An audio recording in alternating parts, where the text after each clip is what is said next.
Hi friends, అందరికీ నమస్కారం.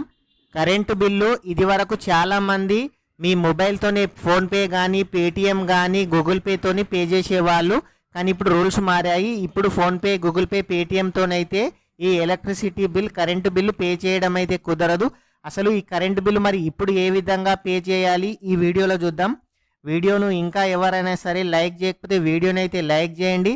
మీరు లైక్ చేయడం ద్వారా ఇలాంటి సమాచారాన్ని తెలియని వాళ్ళు కూడా తెలుసుకునే అవకాశం అయితే ఉంటుంది. అలాగే మొదటిసారిగా మన ఛానల్ను విజిట్ చేసినట్లయితే మన ఛానల్ని సబ్స్క్రైబ్ చేయండి. చాలామంది మన వీడియోస్ చూస్తున్నారు కానీ సబ్స్క్రైబ్ చేయడం లేదు. ఫ్రెండ్స్, మన ఛానల్ను సబ్స్క్రైబ్ చేయండి. అలాగే మన వీడియోస్ని మీ ఫ్రెండ్స్ అండ్ ఫ్యామిలీ మెంబర్కి అయితే షేర్ చేయండి. ముందు గూగుల్ ఓపెన్ చేయండి. గూగుల్ ఓపెన్ చేసిన తర్వాత ఇక్కడ సర్చ్లో పేటిఎం అని టైప్ చేయండి. మీరు పేటిఎం అని టైప్ చేసి ఎంటర్ పైన ప్రెస్ చేయండి. ప్రెస్ చేయగానే పోర్టల్ అనేది అయితే ఓపెన్ అవుతుంది. పోర్టల్ ఓపెన్ అయిన తర్వాత కొద్దిగా దాన్ని పైకి స్క్రోల్ చేయండి. స్క్రోల్ చేస్తే ఇక్కడ పే ఎలక్ట్రిసిటీ బిల్ అని కనిపిస్తుంది కదా, దీనిపైన అయితే క్లిక్ చేయండి.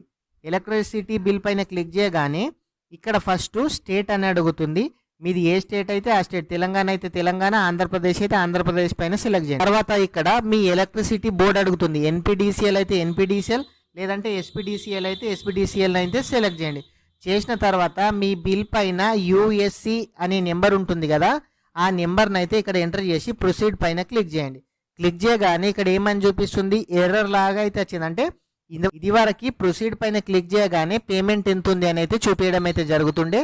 ఇప్పుడు ఎర్రర్ వచ్చింది. అంటే ఇప్పుడు పేటిఎంలో కానీ ఫోన్పేలో కానీ ఈ అమౌంట్ను పే చేస్తామంటే ఇప్పుడైతే ఈ పేమెంట్ను తీసుకోవడం అయితే లేదు.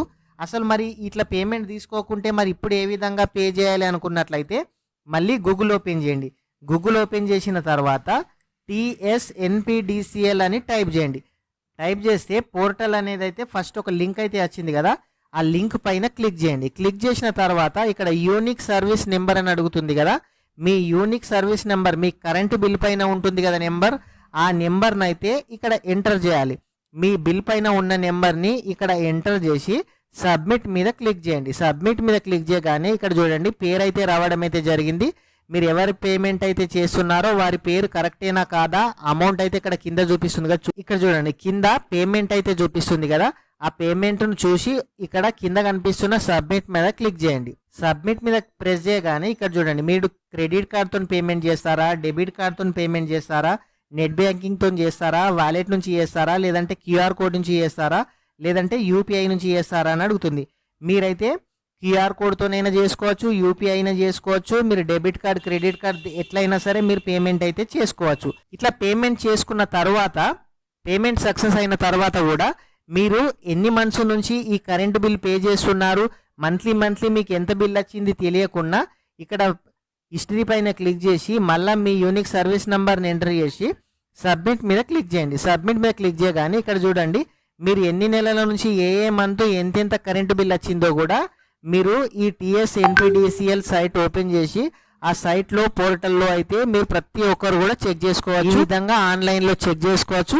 ప్రతి ఒక్కరు కూడా UPI తోని కూడా మీరు UPI ID నెంబర్ ఇచ్చి ఫోన్పే గూగుల్ పే పేటిఎం తోని కూడా పేమెంట్ అయితే చేసుకోవచ్చు. వీడియోను ఇంకా ఎవరైనా సరే లైక్ చేయకపోతే వీడియోని అయితే లైక్ చేయండి. మొదటిసారిగా మన ఛానల్ని విజిట్ చేసినట్లయితే మన ఛానల్ని సబ్స్క్రైబ్ చేయండి. అలాగే మన వీడియోని ఫ్రెండ్స్ అండ్ ఫ్యామిలీ మెంబర్కి షేర్ చేయండి. Thank you friends.